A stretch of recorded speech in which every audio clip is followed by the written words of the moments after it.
What do you need to make videotape? Well, a camera would be helpful, and a video recorder. You'll also need light. Sounds easy, doesn't it? Well, it is easy. Lighting for video is easy, but sometimes it's the easy things that trip us up, and lighting is easy to stumble over. Lighting is like any other part of a video production. When it's at its best, your viewer won't notice it. The picture will look normal or natural, or at least the way the viewer expects it to. But when the lighting is bad or distracting, it's the only thing your viewer will look at. And that means that no one is watching your program for the message that you set out to convey. We're going to show you a few basic techniques for lighting on location. This isn't meant to qualify you to be lighting director for this year's Academy Awards, just to explain a few things that will make your lighting more effective. First, we'll discuss some of the basics of how a video camera responds to light, to give you a better idea of how to control your camera. Then we'll look at a few pointers for shooting with available light, something that you no doubt will get caught having to do sooner or later. Third, you'll see the basics for using portable video lights, how to light on location with 1, 2, 3, or more lights, along with some tips on how to select lights for a location. We'll take a look at some sample setups and at some right and wrong ways to use lights. The last thing we'll do is talk about some slightly advanced techniques. You'll see a few simple things that you can do without a great deal of expense or effort to add that extra sparkle that makes the difference between acceptable results and excellent results. The tape is divided into segments which are labeled so you can search through and find the segment you're interested in.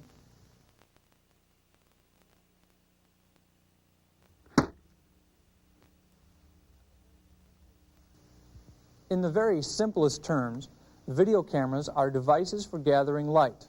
Now, some of them do that better than others, but for the most part, that's what they do. They all gather light in similar ways. They all behave pretty much alike. In other words, video cameras have certain characteristics, and knowing those characteristics can help you make better images. The first characteristic has to do with contrast ratio. Contrast ratio is the difference between the darkest and lightest objects in a scene. In this scene, for example, there's the volleyball, which is the brightest, and the vase, which is the darkest. The difference between the two we call the contrast ratio. Now, different light recording tools are able to capture different contrast ratios, which means that they respond to light differently. Let me use a graph to show this better. This line represents the brightness of light coming into the recording tool, and this line represents the light the recording tool transmits. In the case of video, this would be the light levels in front of the camera, and this would be the light levels on the screen. The best recording tools we have are our own eyes. They can cover the greatest range between light and dark. Next would be film. It's not quite as good as our eyes, but you can still record a fairly wide range of brightness with it. Unfortunately, video is last on the list. Because of the way video signals must be recorded and transmitted, we are restricted in the contrast ratio that video can handle. In beginning to light for videotape, this is the most important thing to remember. You cannot record very dark and very bright objects at the same time, so your lighting must control the contrast ratio in a scene. Let's look at an example. In this image, you are able to see the ball quite clearly, but the vase looks as though it is shadowed. In fact, there is light on the vase, but it's not as bright as the light on the ball. The contrast ratio in this scene has exceeded the camera's ability to record detail. We can open the iris and capture some of the detail on the vase, but then we begin to lose some of the detail on the ball. So you can see that in this image it is not a matter of needing more light, it is a matter of having the light more evenly distributed. That's easily done by just removing a little light from the ball. Now the light levels are balanced more evenly, and the camera is able to record detail in both the bright and dark areas. If you remember nothing else from this tape, please remember what you've seen here about contrast ratio. It's the most basic and most useful thing to remember about lighting for video.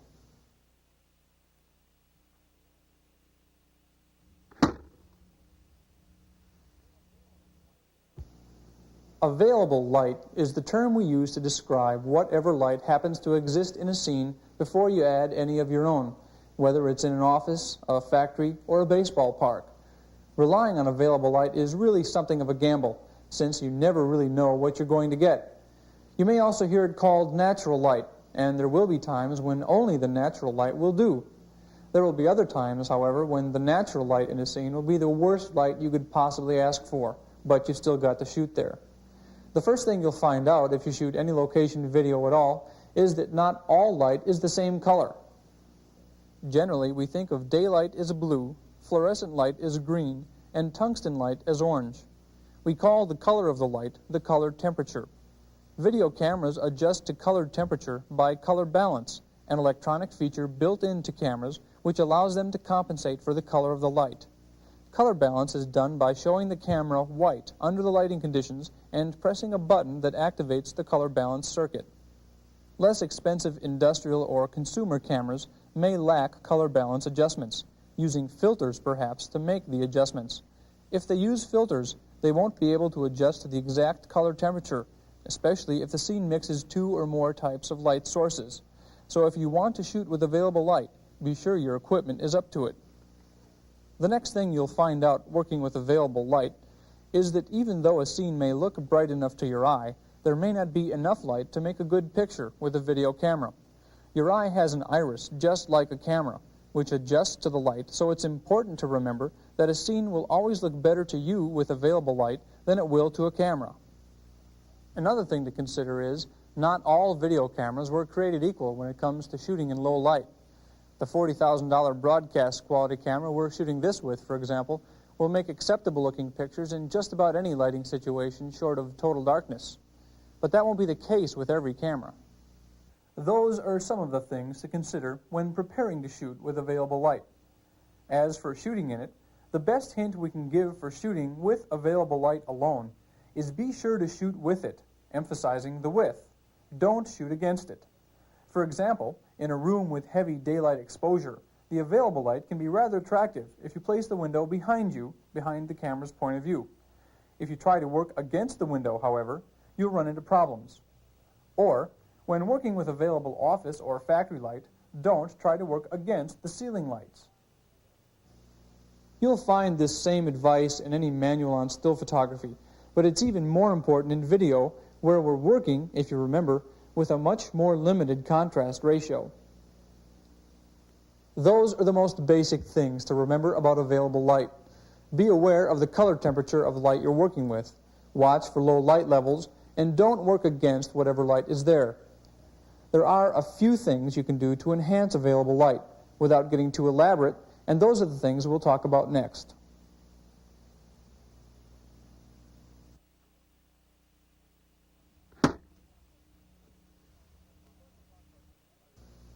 We're going to talk about using artificial light from the bottom up. In other words, we'll start assuming that you'll begin by adding one light to whatever light is available, and then we'll talk about using two lights and so on. If your available light is the right color and level, the next problem you'll encounter is getting the light to travel in the right direction. In the average office, for example, there's plenty of light, but that light was designed for working under, not taking pictures with, so it always comes from directly above. This makes your subjects look like they've missed a few nights' sleep, with their eyes dark and sunken. We can fix this with just one light. We'll still be using primarily available light, but we'll be adding to it just enough to make things look a little better. This technique is called using a fill light. We're filling in the places the available light doesn't reach. Be sure to remember to change the color balance when you add a new type of light source. You might be tempted to use too much light, and when you're working with just one light, that can be worse than no extra light at all. You can end up with images which look like snapshots if you don't remember we're just enhancing the light that's already there, not trying to replace it. So don't let your fill light overpower the available light. When working with more than one light, you have to begin being concerned with the lighting ratio. The lighting ratio is, just as it might sound, the relationship between the amount of light falling on the subject from the lights. We speak of the lighting ratio in terms of 1:1, 2:1, 3:1, and so on. The higher the ratio, the more contrasty the image. Be aware that although you might like the dramatic look from the higher ratios, most programs don't call for that type of treatment. Also, as the ratio gets higher, you may exceed the camera's ability to record detail in the whole image. Two lights will provide you with plain vanilla lighting, lighting which will allow for even illumination throughout the image. It's nothing spectacular, but it will get the job done, the kind of lighting you might use in an office if you're in a hurry-up-and-shoot situation. Place the lights on either side of the camera at about 45-degree angles. An alternative here might be to concentrate one light on the subject and the other light on the background. Let the second light spill onto the subject indirectly. In this case, you're using the first light as the main source, or what we refer to as the key light, and the second light as the fill light. Be conscious of the ratio here. Don't let it get out of hand. When using three lights, you're operating with the classic lighting setup. In this case, you use the lights to surround the subject. Set the key light close to the camera. The second light, or fill light, is set about 90 degrees away from the key light, on the opposite side of the camera from the key light. On the same side of the camera as the fill light, you can set a third light aimed at the back of the subject. This third light is called a backlight. It is meant to provide some extra depth to the image by separating the subject from the background. Lighting ratio applies to the backlight as well as key and fill, and if you let the backlight get too bright, your picture will end up looking like a hairspray commercial. Let the backlight be a subtle touch. Don't let it be overpowering. An alternative here is to use the third light to light the background. This is another way of avoiding the snapshot look. It keeps the contrast ratio between your subject and the background within the camera's capability and makes it possible to record detail both on your subject and in the background. When you get beyond three lights, it's important not to forget the basic functions that light sources have. Remember key, fill, and back. They make up the basics of good lighting, and if you apply those principles, it's hard to go wrong. With four lights, for example, you could use both a back light and a background light, and here you see that you're combining basic light sources from the three-light setup. As your lighting setups grow more complicated, you'll be doing that kind of thing more and more, just reapplying and expanding the techniques you use in less elaborate setups.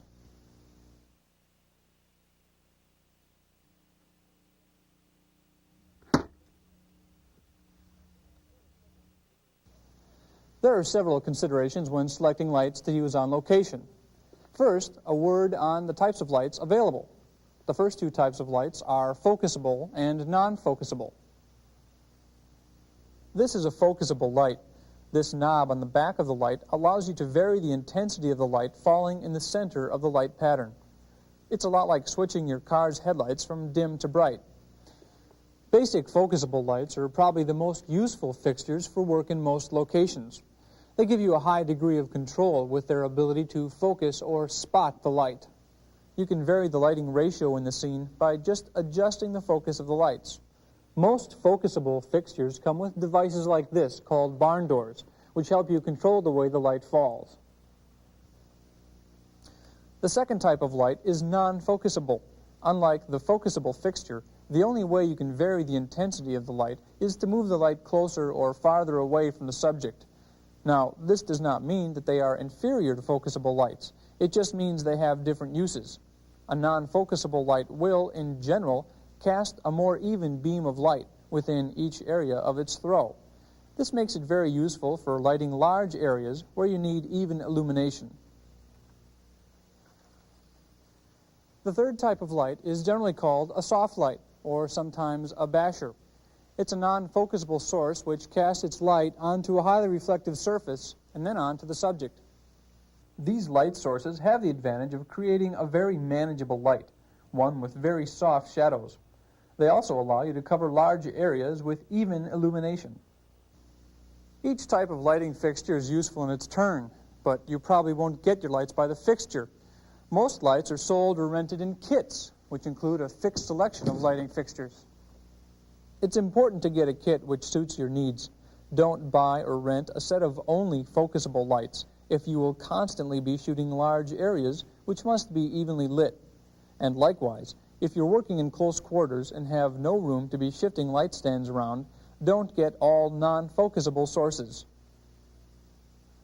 Another thing to consider when thinking about the types of fixtures you need is the strength of the fixtures. We speak of the strength, or brightness, in terms of watts. Typical fixtures might be rated at 500, 650, or 1,000 watts. Most fixtures will allow for more than 1 wattage in the bulbs, and this is a way to gain additional flexibility from the same fixture. Look at the maximum rating for a fixture and figure that you can use weaker bulbs if you don't need that much light. This fixture, for example, has a maximum rating of 1,000 watts, but we also carry a full set of 500-watt bulbs for it, and it's like having an extra set of lights.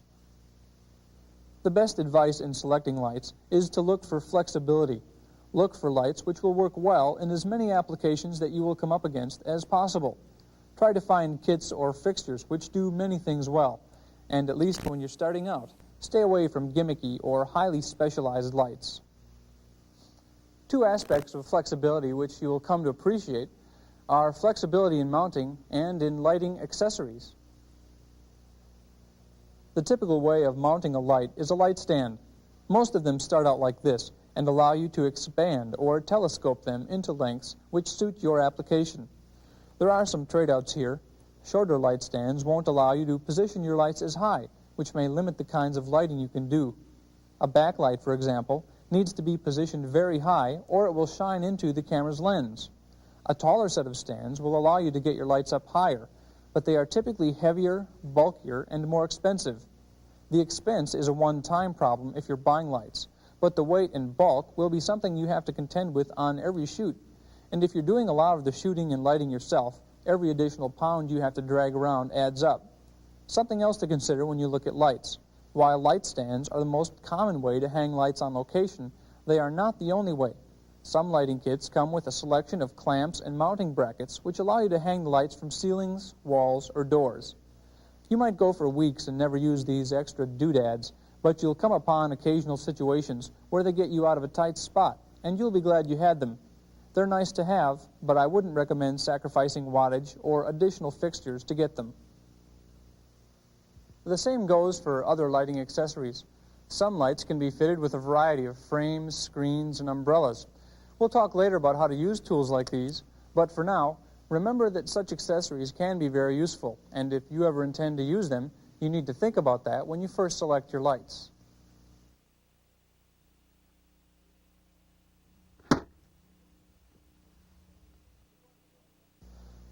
We're going to look at some basic setups, things you're likely to encounter in simple video productions, shooting in offices, meetings, factories, interview situations. But first, a word about the style of lighting we're discussing. The techniques we're discussing apply to any type of lighting, but for the most part, we're describing lighting for a single camera, or film-style lighting. The basic premise here is that you are lighting for a single point of view for each individual shot, changing the lighting as the shots change. This is as opposed to multiple camera lighting, in which you are trying to make good pictures from more than one point of view, since several cameras may be shooting at the same time. Sometimes you'll hear people speak of film style as synonymous with good, and multi-camera as synonymous with bad. That's not necessarily true, but film style usually does denote a higher degree of care being taken with lighting.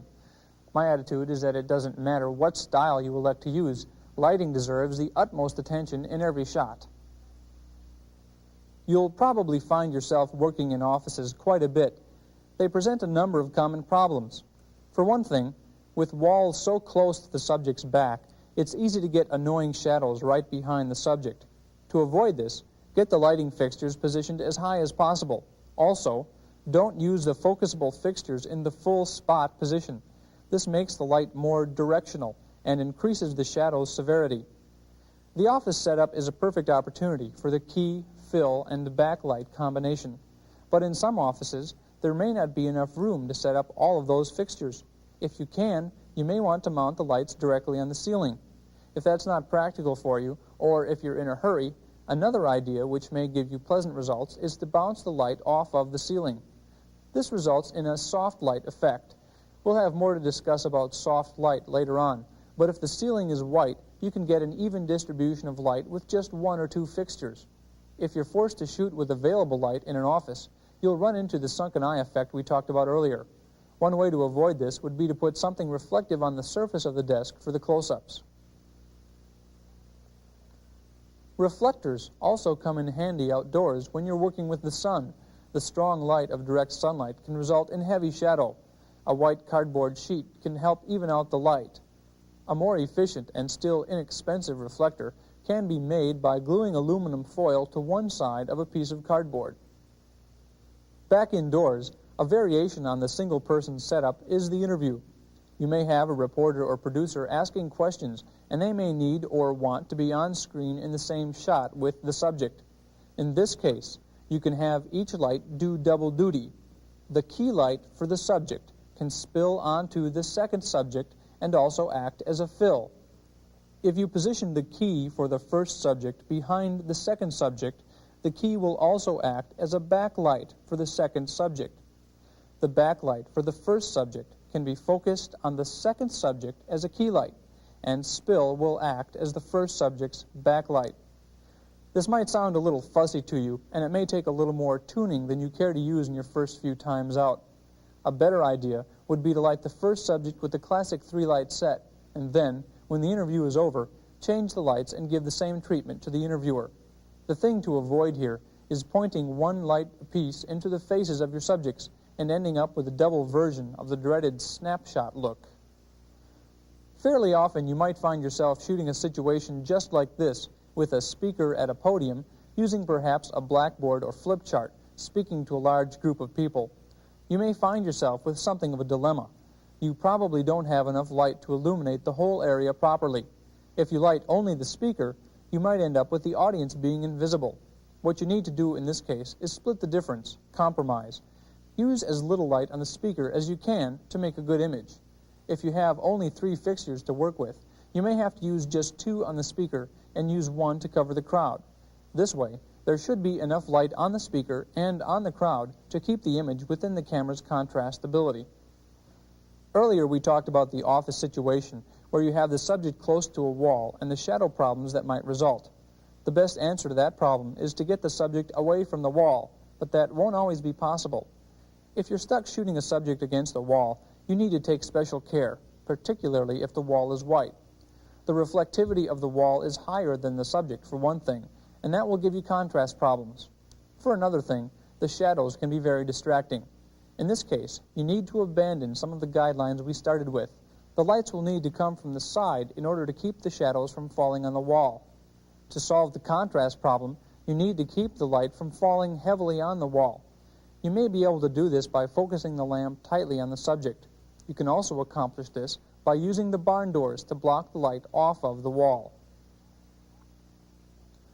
A lot of video is shot in factories, so you may find yourself working in the factory environment sooner or later.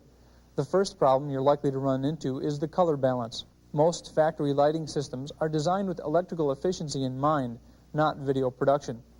That means you'll be dealing with a color of light that is not ideal, and which any artificial light you use will not match. Because of that, you'll have backgrounds that look discolored, or even worse, if you use too much light on your subject, the backgrounds will be black. To keep those things from happening, use your 3rd or 4th light as a background light. That will help adjust the color balance to match your artificial light and will keep your video from looking as though it was shot in an underground cavern.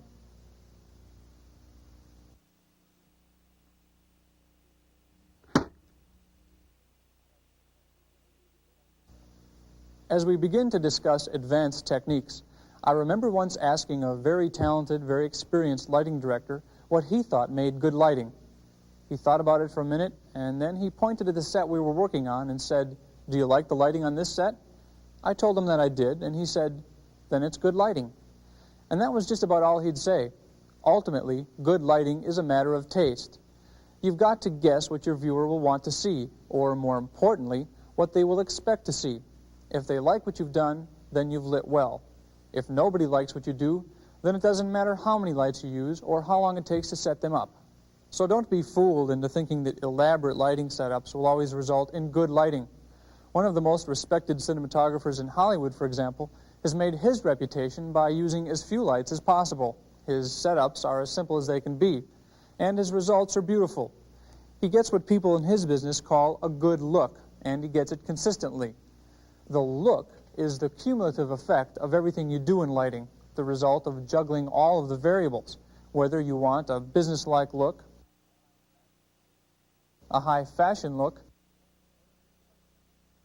or an impressionistic look. As you've already come to appreciate, there is a difference between what your eye sees and what the camera sees. This is the first lesson necessary for advanced lighting. It's a lesson you must learn and relearn until you finally arrive at a point where you will take nothing for granted that you see. In some ways, you'll find yourself feeling that you haven't seen a subject until you see it the way a camera does. That's advanced tip number 1. Don't take anything for granted. Not any object on screen, not any angle of light, not any brightness. Of course, the masters of the craft may appear to take things for granted, but they don't. Their experience tells them with a high degree of certainty what to expect, and their practiced eye allows them to make it look easy, like any complete professional.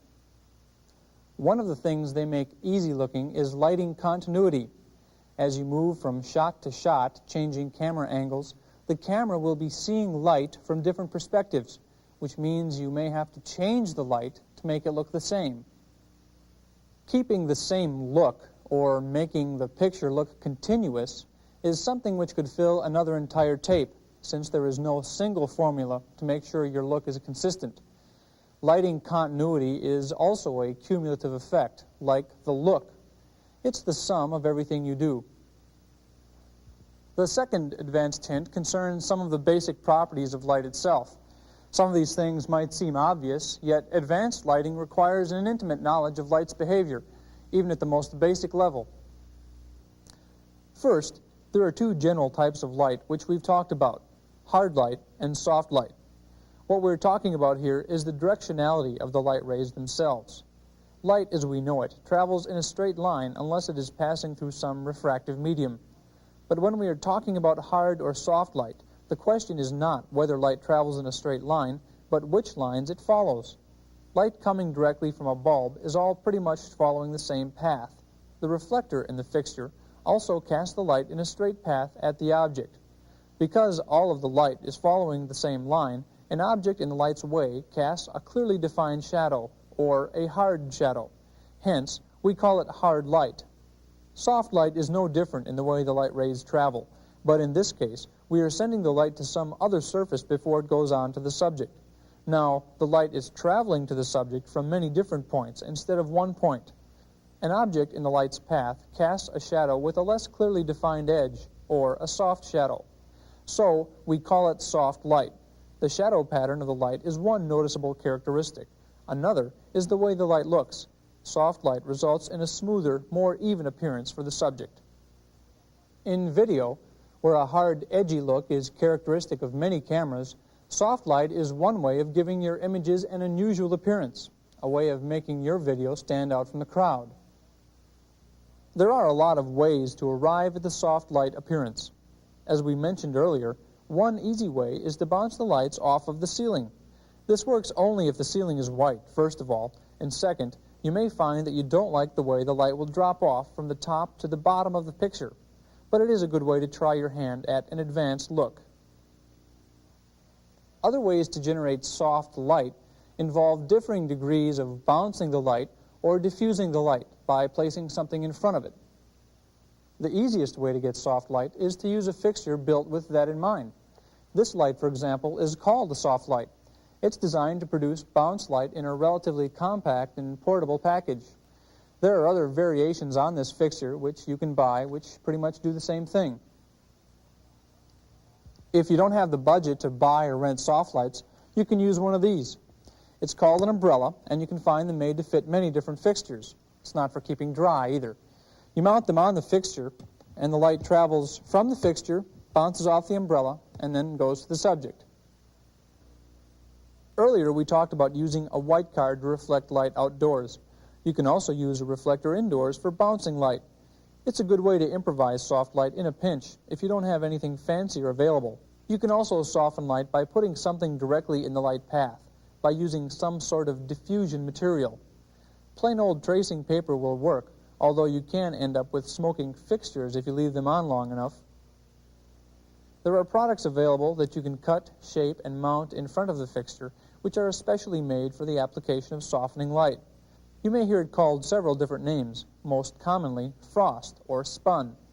You can get it in sheets or rolls, and it also comes in different thicknesses or densities, which will diffuse the light more or less depending on what you need. Some lighting kits will come with frames that mount directly on the fixture. This makes the use of diffusion material a good deal more convenient. You can also get lighting kits which include solid diffusers which mount on the light. This is also convenient, but the thing to remember in both cases is you pay for the convenience in flexibility. With sheets or rolls of diffusing material, you can change the distance from fixture to diffuser, which changes the amount of diffusion. Another handy accessory you'll find in some lighting kits is called a scrim or screen. It allows you to control the level of light without having to move the fixture or alter the focus. They will also act to some degree as diffusers, although that's not what they're made for. We talked about using sheets of white cardboard as reflectors both outdoors and indoors. After a while, you'll find that cardboard is good stuff to have around. There's a lot you can do with it, starting with using it as large barn doors, or as we call them, flags. They're good for keeping light off of areas where you don't want it.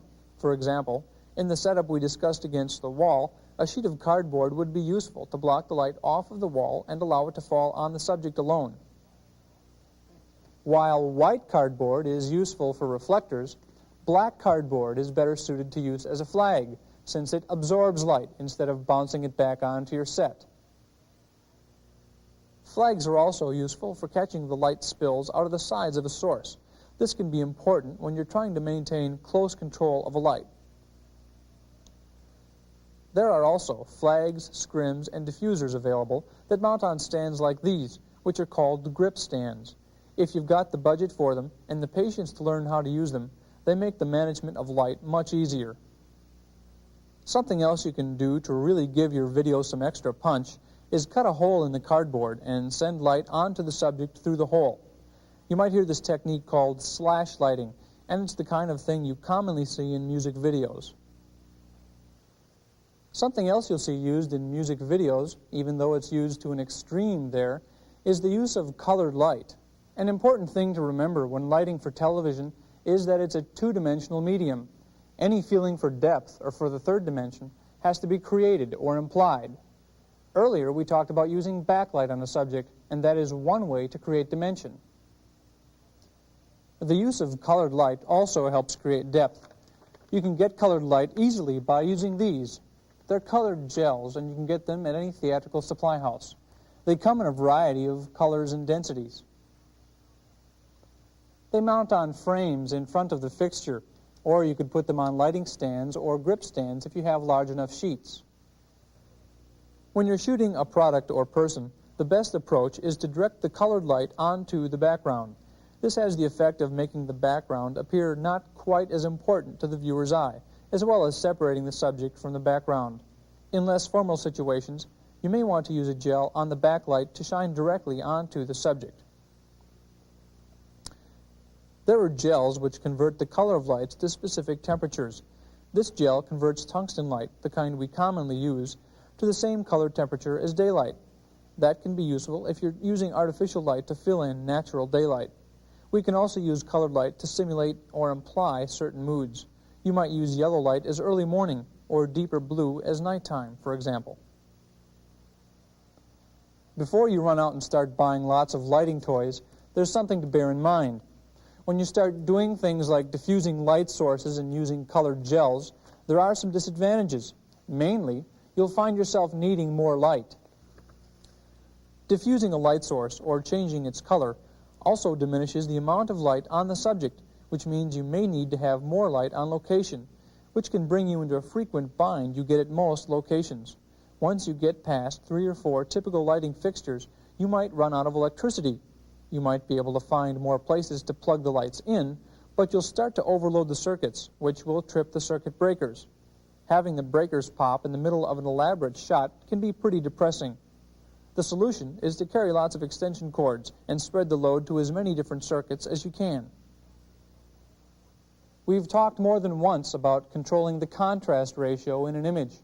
You can do that by setting up your lights carefully, using soft lights, and generally staying away from white clothing on your subjects. Sometimes, though, none of that will help, and then you may think you're stuck with too much contrast.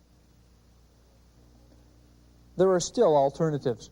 One thing you can do is use some dulling spray to kill the reflection if you're working with a shiny object.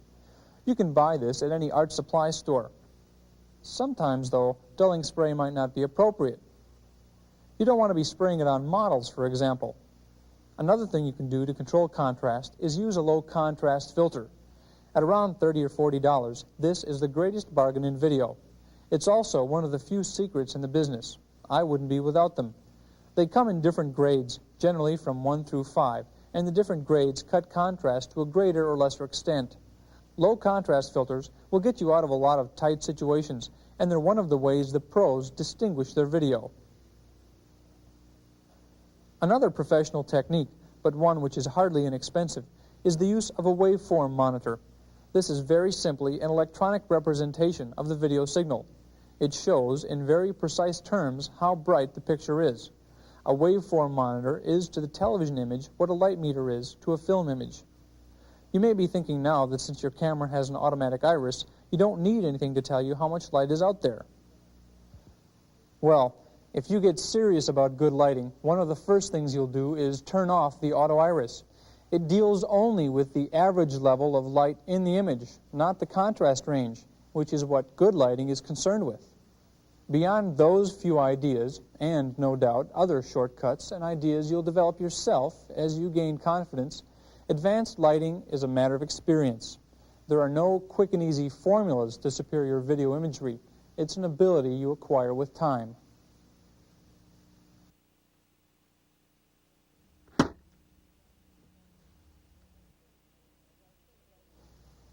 As I said at the beginning, this tape is designed to give you the fundamentals of good lighting. We've touched on a few more advanced techniques, and between those and the fundamentals you've seen, you've got the basics to be able to make attractive-looking videotape. Pictures of any sort, whether they're being made for television or for a movie theater, are, in the most basic sense, made of light. From that point of view, nothing is more important than good lighting when it comes to making good pictures. With that in mind, it's up to you to practice and perfect and make lighting a stepping stone instead of a stumbling block.